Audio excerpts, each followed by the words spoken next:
Racing to the 2020 Kentucky Derby, and this time we go to Indiana Grand.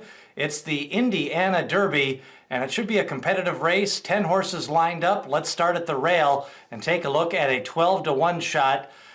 No Getting Over Me, and he is a little bit of a long shot in this race. I like the fact that he's shipping in from Gulfstream Park. I think some of those races for 3-year-olds and some of the allowance races have been tougher than in previous years, especially with the situation with a lot of the tracks closed early on in May. So I think No Getting Over Me had a good win to start off his career at Tampa Bay. That seems like a long time ago. That was his debut win. Won by 9 lengths, picked up a nice second place finish the last time out, and a third before that at 12-to-1, Miguel Mena in the irons. Extraordinary, 10-to-1 with Luis Saez. He jumps on board after the big victory in his second race by 6 lengths. He faced a tough field with Casino Grand in his third lifetime start, and then kind of got behind the pace the last time, made up a little bit of ground, and I think Luis Saez is going to have a more forwardly place this time around. I think Extraordinary at 10-to-1 is definitely worth a shot. Tyshawn had a big victory 3 races back, and then they may have brought him back a little bit too soon when he lost by 30 lengths in the Arkansas Derby. I think he gets a little bit of a break. 6-to-1 on the morning line for Tyshawn. Those twirling candies can always throw up a big race, and I think Tyshawn, another one to consider at 6-to-1. Earner, 8-to-1 this time out. Ran against Man in the Can the last time out. Is going to be running in the Bluegrass Stakes next Saturday. I think Earner at 8-to-1.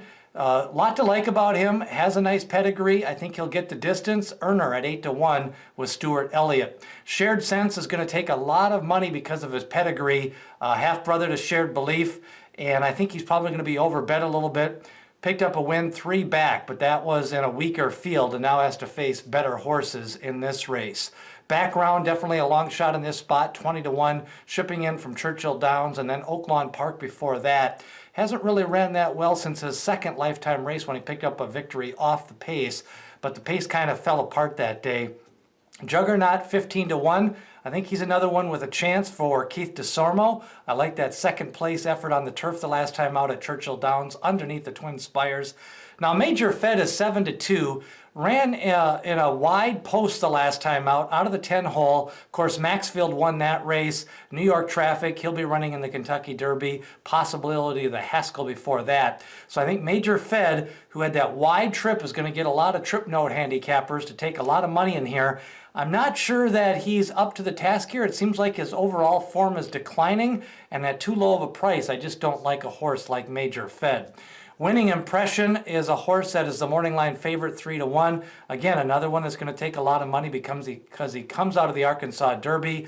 Picked up a nice win 2 back from off the pace. I guess I might like him a little bit better than Major Fed if his price is longer. And then on the outside, Necker Island, $100,000 claim 2 back. He is going to try Graded Stakes Company. He did run in the Unbridled in the Gotham Stakes and the Swale Stakes against Mischievous Alex. He's always a horse that I've liked. I liked his form as a 2-year-old, just hasn't seemed to develop as a 3-year-old.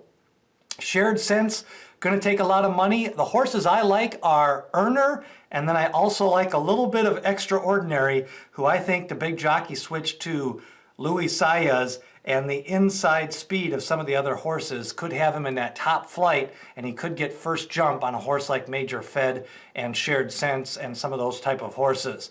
I like Tyshawn and Extraordinary. Who do you like in the Indiana Derby? Leave a comment below. Don't forget, later on this week, we'll have a look at the Ashland Stakes and the Bluegrass Stakes as we get ready for the 2020 Kentucky Derby.